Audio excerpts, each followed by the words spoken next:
प्रिय छात्रों, आपका आरआरके के स्टडी सेंटर पर स्वागत है।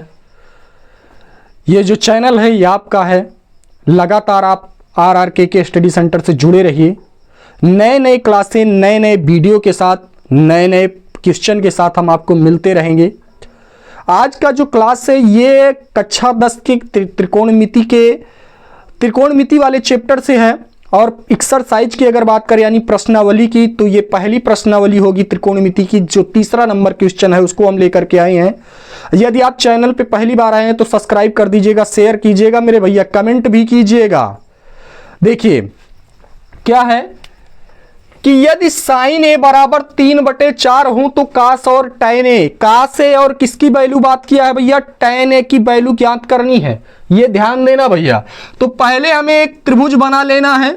समय कुछ ध्यान देना भैया कि ज्यादा नहीं लगाना है, जल्दी सॉल्व करना है, बिल्कुल शॉर्ट में, आपको समझ में भी आ जाए। देखो तो क्या करेंगे, एक त्रिभुज बना लिया मैंने, इसको मान लिया मैंने ए है, ये हो गया बी और ये क्या हो गया, सी हो गया। अब साइन ए देखो लाल बटा कक्का, क्योंकि पूरा पूरा इन्हीं का है भैया, सब कुछ लाल बटा कक्का। यल फार लंब ए फार आधार, यल फार लंब के फार कर्ण, के फार कर्ण ए फार आधार। यही तो होता है, यही होता है।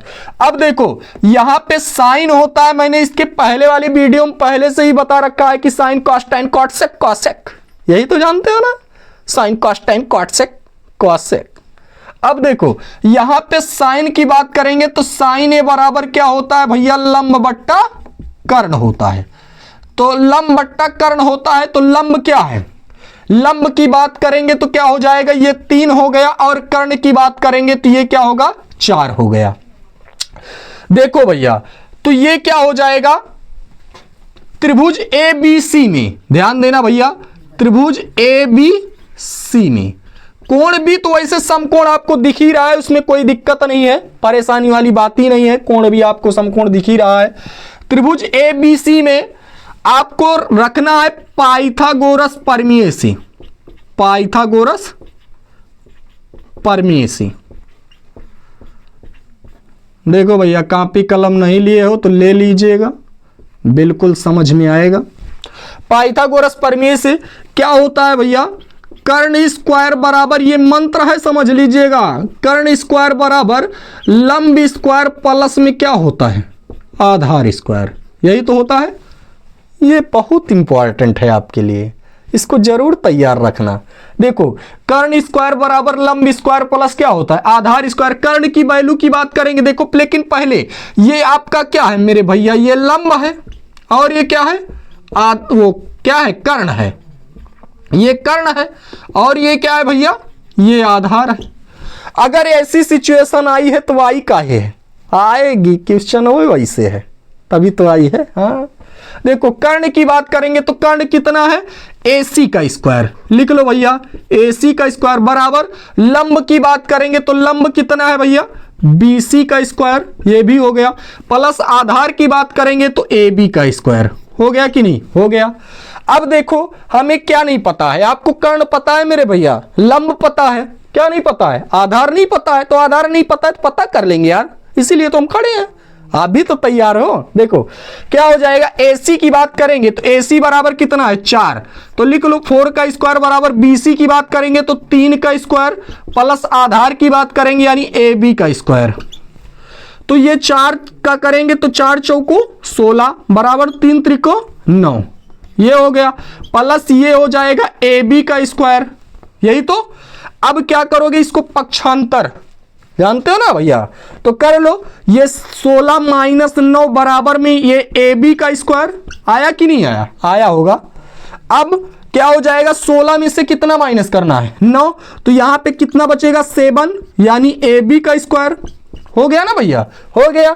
अब देखो इधर वर्ग लगा, इधर क्या लग जाएगा, अंडर रूट, यानी अंडर रूट 7 बराबर क्या आ गया मेरे भैया, AB। ये आपको क्या मिल गया मेरे भैया, AB बराबर, अर्थात जो आया वो 7 जो आया है वो क्या आया है, लेकिन 7 रूट में आया है मेरे भैया, 7 रूट में आया है, और क्या आया है, आधार आया है। अब हमें चाहिए क्या, ये बेसब्री से इंतजार कर रहे हैं कि लाओ मुझे दो निकाल के दो। अरे निकाल दे रहे हैं भाई। देखो क्या निकालना है, कास ए निकाल देना है और क्या निकाल देना है, tan ए। अब कास और tan आपसे पूछ रहा है कि कास से निकाल दीजिए और tan ए। हाँ भाई बहुत देर से छटपटा रहे हैं कि निकाल लो ना निकाल लो ना। अरे निकाल ही तो दे रहे हैं। देखो कास ए, तो कास ए बराबर में क्या हो जाएगा, कास ए बराबर होता है क्या, आधार बट्टा कर्ण होता है ना। ये रहा, ये रहा ना, हाँ यही रहा, आधार बट्टा कर्ण होता है भैया। तो आधार कितना, √7 हो जाएगा और कर्ण कितना है 4, है ना, हो गया, कास से हो गया। और उसके बाद tan ए की बात करते हैं तो tan ए बराबर क्या होता है भैया, ये रहा लंब, ये यस फॉर साइन हो गया, ये साइन हो गया, ये कास हो गया, ये ऊपर से tan हो गया, ये क्वाट हो गया, नीचे से ये सेक हो गया और ये क्या हो गया भैया कॉसेक। बहुत इंपॉर्टेंट, क्योंकि अगर त्रिकोणमिति सीखनी है मेरे भैया तो बेसिक जरूरी है। अगर बेसिक सीख लोगे तो त्रिकोणमिति बिल्कुल आपकी चुटकियों में याद रहेगी, क्योंकि बहुत इंपॉर्टेंट है, आपको 11th में पढ़ने को मिलेगी। और उसके बाद 12th में आपको क्या कहते हैं डिफरेंशिएट और इंटीग्रेशन, ये सब आपको त्रिकोणमिति के माध्यम से ही सीखने को मिलेंगे। तो इसके लिए आपको ये बहुत इंपॉर्टेंट, ये सीखना बहुत जरूरी है, ध्यान देना भैया। कास से बराबर √7 बट्टे में कितना आया, 4 आया। और tan ए की बात करेंगे तो tan ए बराबर क्या होता है, लंब बट्टे में कितना आता है, आधार आता है। तो लंब बट्टा आधार, देखो tan ए जो होता है 3 बट्टे में कितना आएगा, √7। अब ये कास से और tan ए दोनों की वैल्यू आपसे पूछा है और मैंने आपको निकाल करके दे दिया है, निकाला ना भैया। लेकिन अगर दिक्कत होती, जैसे आपसे ये भी पूछ सकता है शेष 5 त्रिकोणमितीय अनुपात ज्ञात कीजिए, क्योंकि साइन अगर दे रखा है तो आपसे 5 पूछ सकता है। तो उसके लिए भी यही तरीका अपनाना है आपको और कुछ नहीं करना है। देखिए मैं आपको एक बार फिर से बता दे रहा हूं कि यदि साइन ए बराबर 3/4 हो तो कास ए और tan ए का मान ज्ञात करने के लिए पूछा है मेरे भैया, तो आपको कुछ करना नहीं है, पाइथागोरस प्रमेय लगाना, जो वैल्यू रहेगी उसको पुट कर देना है, इत्मीनान से करना है भैया। अब ये कर्ण की वैल्यू हो गई, ये लंब ये दिया गया है, आधार मुझे पता नहीं था, बाद में मैंने क्या किया उसे निकाल लिया है।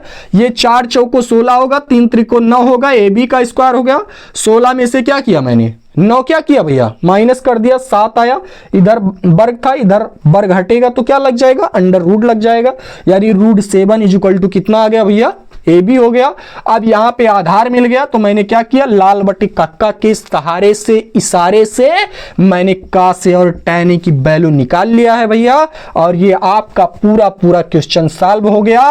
अगला क्वेश्चन अगली क्लास में लेकर के मिलते हैं, तब तक के लिए स्वस्थ रहिए, मस्त रहिए, धन्यवाद।